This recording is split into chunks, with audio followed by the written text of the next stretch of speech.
You ask Tiger to solve. This deals with linear equations with one unknown. The final result is x equals 22. Let's solve it step by step. Group all constants on the right side of the equation. Subtract 9 from both sides.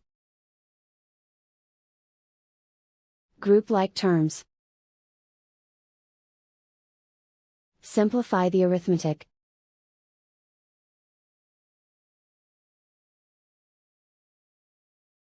Convert the x into a positive number. Multiply both sides by -1. Remove the ones.